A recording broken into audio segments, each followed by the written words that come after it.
What happens when a rover gets stuck on Mars? Curiosity just made it through one of its toughest climbs yet, as it's about to turn 11 years old. Let me show you how.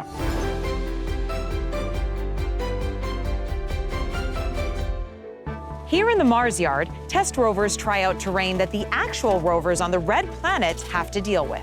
Curiosity has been facing a particularly challenging last couple of months. And here to tell us all about that is rover driver Dane Schoelen. Welcome, Dane. Thanks, Marina. And that's right, the last 2 months we've been climbing a steep part of Mount Sharp, which has been quite a challenge.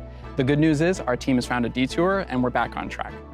When we made the original plan to drive over this ridge years ago, we were using orbital images, which aren't detailed enough to show us all of the hazards.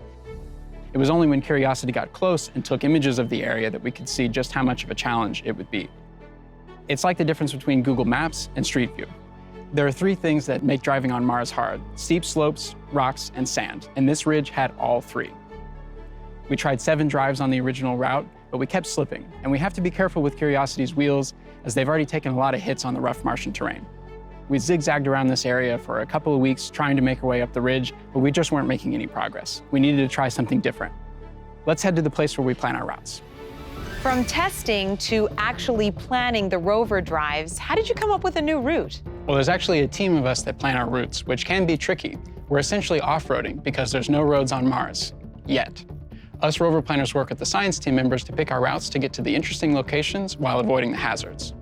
After so many faulted drives on this particular route, we knew we needed to pull the plug and find an area nearby with lower slopes, less sand, and fewer boulders. We decided to make our way for an area 150 meters away. It was a month-long commitment to take this detour with no guarantee we wouldn't run into difficult terrain again. But at least we were moving forward. And that's life on Mars. What was it like to finally get over that ridge? Oh yeah, what a great view. You can see where we got stuck and then the detour we took to finally get on top. I get to look at images of Mars every day, so I really get a sense of the landscape. I often feel like I'm standing there right next to Curiosity, looking back at just how far it has climbed. Getting Curiosity through that challenge over the last 2 months has been a huge accomplishment and so rewarding. So where is Curiosity headed to next? Well, we're headed back to the original route up Mount Sharp, where we recently investigated a cluster of craters. We don't see this scale of craters very frequently, so the science team wanted to check it out. Curiosity is celebrating its 11-year landiversary and is still going strong. There's something new to discover every day when you're going where no rover has gone before. To get the latest updates, follow @NASA JPL and @NASA Mars on social media, or take a deeper dive on the mission website.